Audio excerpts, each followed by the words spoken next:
Doctor Bhimrao Ambedkar ji का 164वीं परिनिर्वाण दिवस हम लोग मना रहे हैं हिंदुस्तानी अवाम मोर्चा सेकुलर के द्वारा।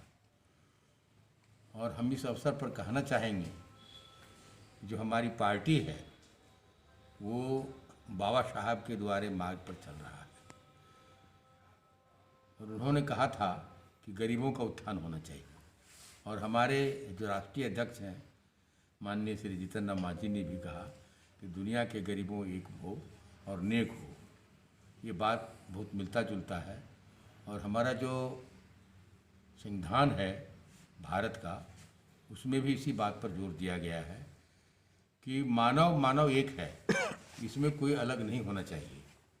और बाबा साहब का बहुत बड़ा थिंकिंग था कि भारतवर्ष में जो आपसी वैमनस्यता है उसको मिट जाना चाहिए, अस्पृश्यता मिट जानी चाहिए, सब एक हो जाना चाहिए। और भारत का विकास तभी हो सकता है जब भारत प्रबुद्ध हो जाए। प्रबुद्ध होने के लिए उन्होंने कहा था कि सबों को शिक्षा मिलना चाहिए। और हमारे राष्ट्रीय अध्यक्ष ने भी कहा है कि समान शिक्षा प्रणाली पूरे देश में लागू होना चाहिए। और बाबा साहब ने जो कहा था प्रबुद्ध होना चाहिए और उसके साथ ही उन्होंने कहा था कि बिना प्रबुद्ध हुए देश समृद्ध नहीं हो सकता है। अगर समृद्ध होना है तो सबको प्रबुद्ध होना पड़ेगा, सबको शिक्षित होना पड़ेगा।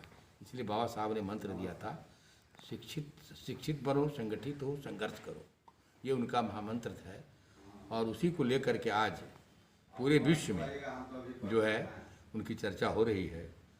और इस अवसर पर हम कहना चाहेंगे, पहले के जो हमारे राष्ट्रपति थे अमेरिका के, उमा साहब ने कहा था कि अगर ये यहाँ जन्म लेता तो ये सूर्यपुत्र होता और वहाँ शूद्रपुत्र कहलाया गया है।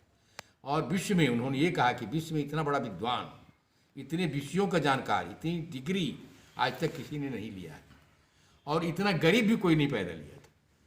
ये बहुत विडम्बना है इस देश का कि ऐसे भी विभूति हमारे देश में पैदा लेते हैं भारतवर्ष में।